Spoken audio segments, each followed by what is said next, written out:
Hello friends, कैसे हैं आप सभी लोग। मेरा नाम है आशीष जोशी और दोस्तों आज की वीडियो में हम बात करेंगे मीज़ो कंपाउंड और डायस्टीरियोमर्स के बारे में।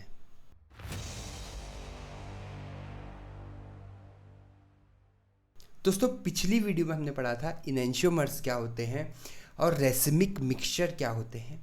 बहुत ही आसान सा टॉपिक था।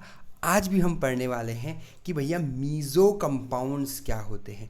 देखिए, एक चीज़ मैं ये सब पढ़ने से पहले आपको बता दूं कि हम लोग आइसोमेरिज्म को बहुत ही डिटेल में एक्सप्लेन नहीं कर रहे हैं। क्यों नहीं कर रहे हैं, उसके बहुत सारे रीज़न हैं। उसमें वन ऑफ द रीज़न ये है कि ये आपके सिलेबस में जितने हद तक है उतना ही हम डिस्कस करने वाले हैं। ठीक है, देखिए हम लोग बी फार्म कर रहे हैं। ये जो मैं कोर्स बना रहा हूँ ये बी फार्म के रिलेटेड बना रहा हूँ। एमएससी केमिस्ट्री से रिलेटेड नहीं बना रहा हूँ या एम फार्म केमिस्ट्री से रिलेटेड नहीं बना रहा हूँ। तो बी फार्म में जितना आना चाहिए आपको, क्योंकि जो आइसोमेरिज्म है वो काफ़ी टिपिकल सा टॉपिक है, इसमें कोई डाउट नहीं है। इसीलिए मैं आपको ऐसे बताना चाह रहा हूँ कि आपको बहुत ज़्यादा वो बर्डन ना पड़े। ठीक है, लेकिन ये बहुत एक ये पूरा एक सागर है आइसोमेरिज्म का, और मैं आपको सिर्फ एक नदी जितना बता रहा हूँ। ठीक है, लेकिन नदी से ही धीरे धीरे शुरुआत होती है। नदी ही मिलके सागर बनाती है। बहुत सारी नदियाँ मिलके सागर बनाते हैं। ठीक है, तो आइए शुरुआत करते हैं। हम पढ़ रहे हैं मीज़ो कंपाउंड। देखिए मीज़ो कंपाउंड्स क्या होते हैं। ऐसा कोई कंपाउंड, ध्यान से समझिएगा, ऐसा कोई कंपाउंड जिसमें दो या दो से ज़्यादा कायरल एटम्स हों, कायरल कार्बन्स हों, कायरल कंपाउंड्स हों। कायरल कंपाउंड्स क्या होते हैं मैंने पहले भी बताया है। जब कार्बन 4 अलग अलग ग्रुप से बना हुआ हो, अटैच हो, एक कार्बन की वैलेंसी 4 होती है, चारों ही अलग अलग ग्रुप से अटैच होते हैं, तो उसको हम बोलते हैं कायरल कार्बन। ठीक है, अब इस पर्टिकुलर स्ट्रक्चर में 2 कायरल कार्बन है या 2 से ज़्यादा कायरल कार्बन है। ठीक है, और उनमें एक प्लेन ऑफ सिमिट्री भी है। अब देखिए क्या बेहतरीन बात है, कायरल कार्बन भी है, प्लेन ऑफ सिमिट्री भी है। ये दोनों टॉपिक मैं आपको पढ़ा चुका हूँ। देखिए कायरल कार्बन क्या होते हैं मैंने आपको बता दिया। प्लेन ऑफ सिमिट्री मैं आपको बताता हूँ। प्लेन ऑफ सिमिट्री वो हाइपोथेटिकल प्लेन है जो आपको एक कंपाउंड को या कंपाउंड के स्ट्रक्चर को 2 इक्वल पार्ट में डिवाइड कर देता है। ठीक है, उसको हम बोलते हैं प्लेन ऑफ सिमिट्री।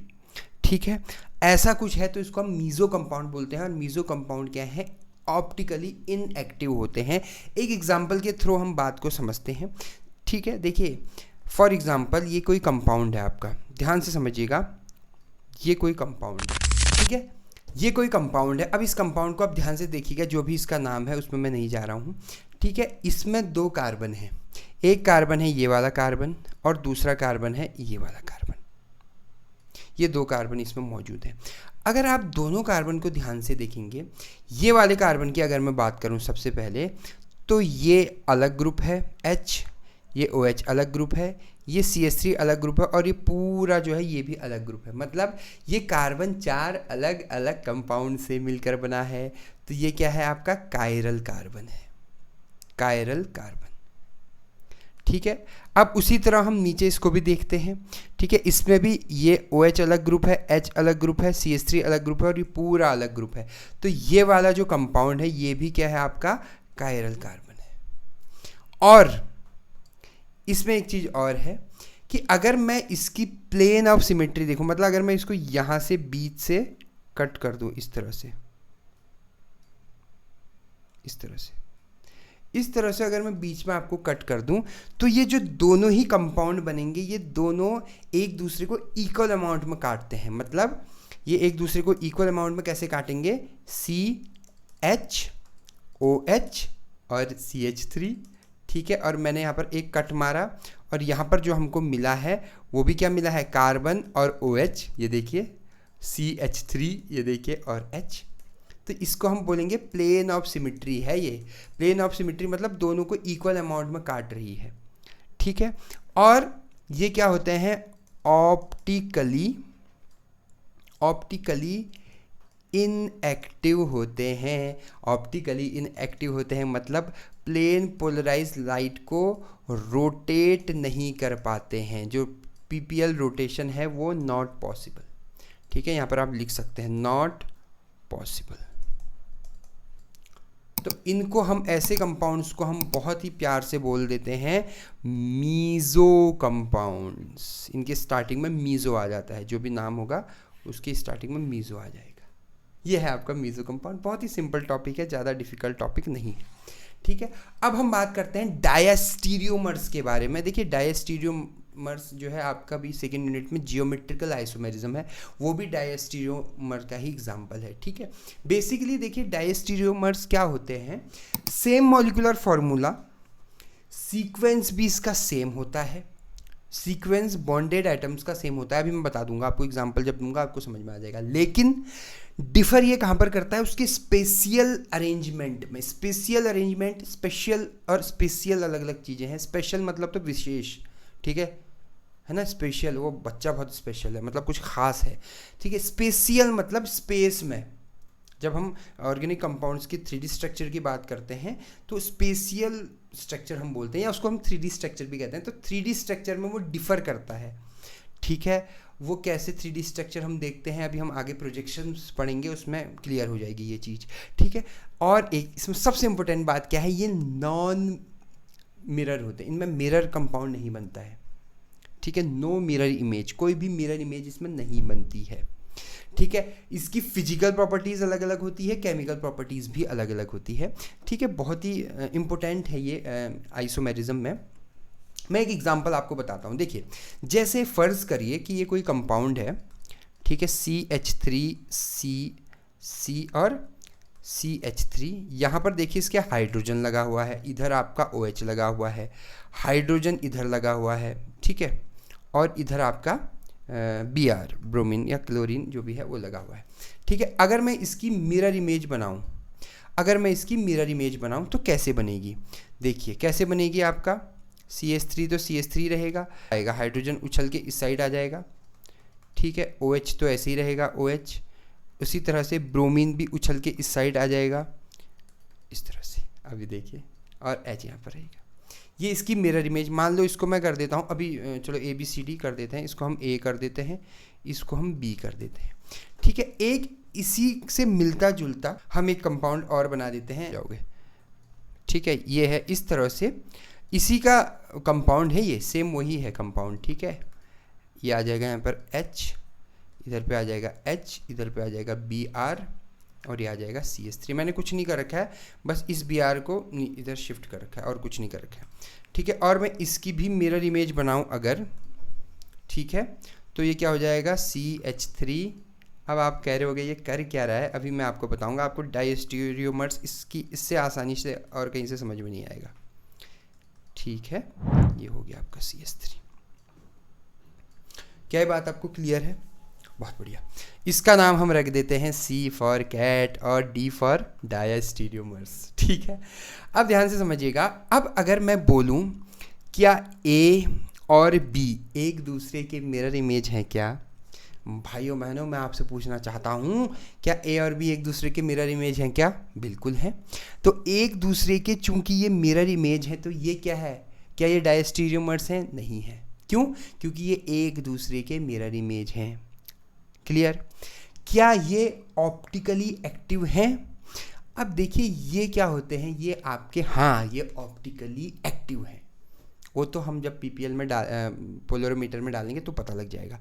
इसमें क्या है, एक प्लस की ओर रोटेट करता है और एक माइनस की ओर रोटेट करता है। तो क्या मैं ये बोल सकता हूँ कि ये आपका नॉन सुपर इम्पोज, सॉरी, तो मैं क्या ये बोल सकता हूँ कि ये आपके non superimposable mirror image तो है ही। क्या ये इनेंशियोमर्स हैं आपस में? जी हाँ, ये बिल्कुल इनेंशियोमर्स हैं। इनेंशियोमर्स यही तो होते हैं, ठीक है। इनेंशियोमर्स क्या होते हैं, एक दूसरे के मिरर इमेज होते हैं लेकिन नॉन सुपर इम्पोजिबल होते हैं और ऑप्टिकली एक्टिव होते हैं। एक लेफ्ट की ओर रोटेट करता है तो एक राइट की ओर रोटेट करता है, ठीक है।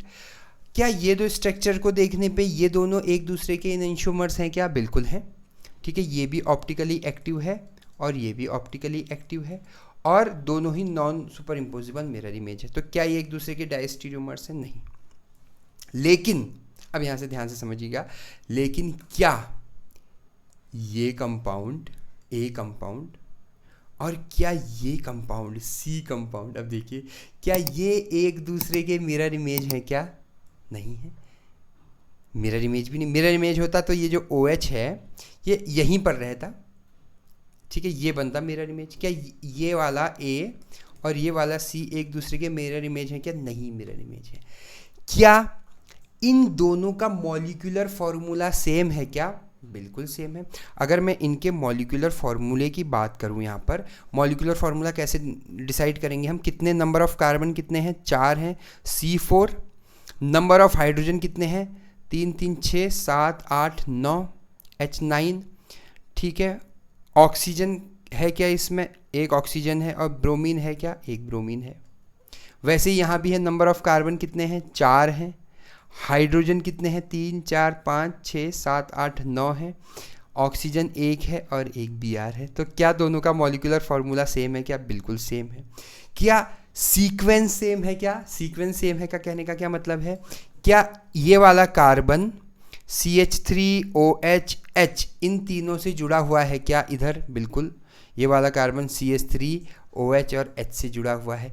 क्या ये वाला कार्बन HBr और CH3 से जुड़ा हुआ है क्या? बिल्कुल जुड़ा हुआ है। HBr और CH3 से जुड़ा हुआ है। तो क्या है? बॉन्डिंग भी सेम है, लेकिन स्पेशियल अरेंजमेंट अलग अलग है। इसको अगर मैं 3D में बनाऊंगा तो ये आपका OH जो है या तो सामने होगा प्लेन ऑफ सिमेट्री की, या पीछे होगा, या अपर होगा या लोअर होगा, ठीक है। मतलब स्पेशियल अरेंजमेंट एकदम इसका अलग अलग है। तो ये क्या है आपके? ये एक दूसरे के डायस्टीरियोमर्स हैं। देखिए कितने आसानी से A और C एक दूसरे के डायस्टीरियोमर्स हैं। उसी तरह से अगर मैं ध्यान से बोलूं, क्या B और C, अभी देखिए सॉरी D, क्या B और D एक दूसरे के डायस्टीरियोमर्स हैं क्या? बिल्कुल हैं। B और D भी एक दूसरे के डायस्टीरियोमर्स हैं। B और D भी एक दूसरे के डायस्टीरियोमर्स हैं। क्या B और C, अभी देखिए, क्या B और C एक दूसरे के डायस्टीरियोमर्स हैं क्या? अब ध्यान से समझिएगा, आंसर होगा यस। B और D भी एक दूसरे, B और C भी एक दूसरे के डायस्टीरियोमर्स हैं। क्यों? यहाँ पर तो चलो इधर पे तो मिरर इमेज बन रही है इतने में, लेकिन नीचे अगर आप देखोगे ये Br उस साइड है, बल्कि Br को इस साइड होना चाहिए। अगर Br को मैं इस साइड करूं तब ये डायस्टीरियोमर्स नहीं होंगे। H को मैं अगर उस साइड करता तब ये डायस्टीरियोमर्स नहीं होंगे। लेकिन ये क्या है? एक दूसरे के मिरर इमेज नहीं है, तो ये भी डायस्टीरियोमर्स होंगे, ठीक है। क्या A और D, अभी देखिए, A और D एक दूसरे के डायस्टीरियोमर्स हैं क्या? बिल्कुल हाँ, A और D भी एक दूसरे के डायस्टीरियोमर्स हैं, ठीक है। ऊपर वाला सेम है, ये वाले कार्बन में सेम है, लेकिन नीचे वाला कार्बन अगर आप यहाँ देखोगे, यहाँ कार्बन से डायरेक्ट हाइड्रोजन जुड़ा हुआ है इस साइड, यहाँ ब्रोमीन जुड़ा हुआ है। अगर मिरर इमेज होते तो यहाँ पर क्या होता? हाइड्रोजन होता। तो डायस्टीरियोमर्स क्या आपको क्लियर है? तो ये वाला बहुत ही अच्छा एग्जाम्पल है। एग्जाम्पल आप दे सकते हो एग्जाम में, अगर ये क्वेश्चन पूछेगा एग्जाम्पल आपको देने पड़ेंगे, देखिए, ठीक है। और इसमें केमिस्ट्री में क्या है या आइसोमेरिज्म में क्या है? आपको प्रैक्टिस करनी। जितनी ज़्यादा आप प्रैक्टिस करेंगे, देखिए मैं एक बात बोलता हूँ क्लियर कट, अगर आपको कोई टॉपिक नहीं समझ में आ रहा है पढ़ाने के बावजूद भी, तो आप कुछ मत करिए, उस टॉपिक को 5 बार बिना कान में ईयरफोन डाले लिख लीजिए। अब देखिए मैंने कितनी ज़बरदस्त बात बोल दी।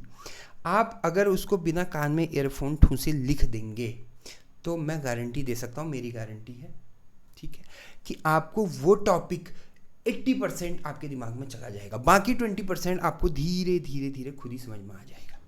हम लोग क्या करते हैं? हम लोग मेहनत नहीं करते। अब मैं आपको बता रहा हूँ, आपको दिखने में समझ में आ गया होगा, लेकिन अगर आप इसको अभी घर बैठ के, या अभी आप सिर्फ वीडियो देख रहे हैं, इसको प्रैक्टिस नहीं करने, तो आप भूल जाएंगे। आप वीडियो देखिए, आप कहीं रास्ते में जा रहे हैं, कान में ईयरफोन डालिए, वीडियो देखिए, कोई दिक्कत नहीं है, लेकिन घर जाके आपको उसको एक बार प्रैक्टिस ज़रूर करनी पड़ेगी। और मैं चाहता हूँ कि जितने भी बच्चे फिट फार्मा से पढ़ रहे हैं वो पेपर फोड़ के आ जाए। ये मेरी दिली ख्वाहिश है, दिली तमन्ना है। तो ये थी मेरी आज की वीडियो। अगर आपको मेरी ये वीडियो पसंद आए तो मेरे चैनल को सब्सक्राइब कीजिएगा, बेल आइकन पे क्लिक कीजिएगा। आपने मुझे इतना वक्त दिया उसके लिए बहुत बहुत धन्यवाद। Thank you so much.